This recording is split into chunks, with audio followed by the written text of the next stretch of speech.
Dealings with the Dead by a Sexton of the old school, Sargent Lucius, Manlius, Alpha Sigma, Volume 1, Boston, 1856.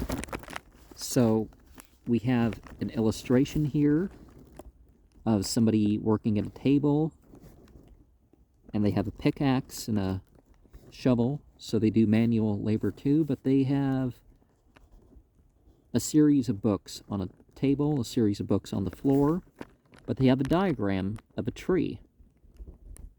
4 in a row, and then a branch where we seem to have 7, including one in the center, and then 3 on each side, and then 1 in the center, and 2 or 3 off, and yeah, it looks like there's 3 on each side, and then 1 in the center, 1 on each side, 1 by itself in the center, and then 3. Don't know if there's any significance to that, but you know, that's what we got here. And this is on the cover. We have a lamp, with the books and stuff, and an urn, and a cemetery worker, or maybe not a cemetery worker, you know what I'm saying. The burial service. This is a very solemn service when it is properly performed. When I was a youngster, Grossman was sexton of Trinity Church, and Parker was bishop. Never were 2 men better calculated to give the true effect to this service.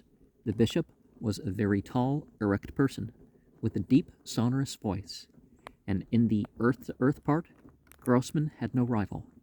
I used to think then it would be the height of my ambition to fill Grossman's place if I should live to be a man. When I was 8 years old, I sometimes, though it frightened me half to death, dropped in as an amateur when there was a funeral at Trinity. I am not on common occasions in favor of reviving the old way of performing a considerable part of the service under the church among the vaults. The women and feeble and nervous people will go down, of course, and getting to be buried becomes contagious. It does them no good if they don't catch their deaths. But as things are now managed, the most solemn part of the service is made quite ridiculous.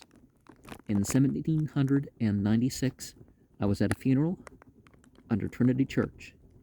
I went below with the mourners. The body was carried into a dimly lighted vault.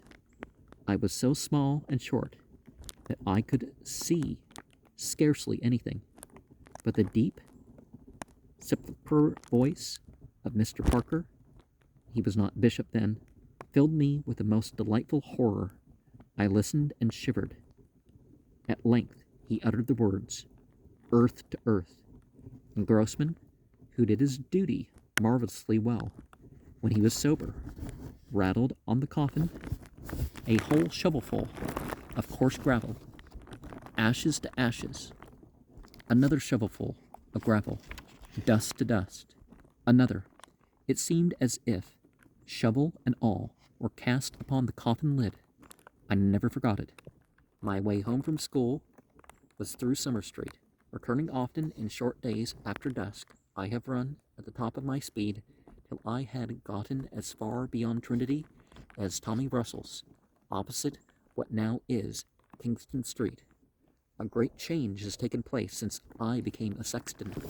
I suppose that part of the service is the most solemn, where the body is committed to the ground, and it's clearly a pity that anything should occur to lessen the solemnity. As soon as the minister utters the words, "For as much as it hath pleased Almighty God," and so on, the coffin being in the broad aisle, the sexton nowadays steps up to the right of it and makes ready by stooping down and picking up a little sand out of a box or saucer. A few more words, and he takes aim, earth to earth, and he fires an insignificant portion of it on the coffin, ashes to ashes, and he fires another volley, dust to dust, and he throws the balance, commonly wiping his hand on his sleeve. There is something insufferably awkward in the performance. I heard a young sexton say last week he had rather bury half the congregation than go through this comic part. There is some grace in the action of the farmer sowing barley, but there is a feeling of embarrassment in this miserable illustration of casting in the clods upon the dead, which characterizes the performance. The sexton commonly tosses the sand on the coffin, turning his head the other way, and rather downward, as if he were sensible that he was performing an awkward ceremony. For myself, I am about retiring, and it is of little moment to me, but I hope something better will be thought of. What would poor old Grossman say?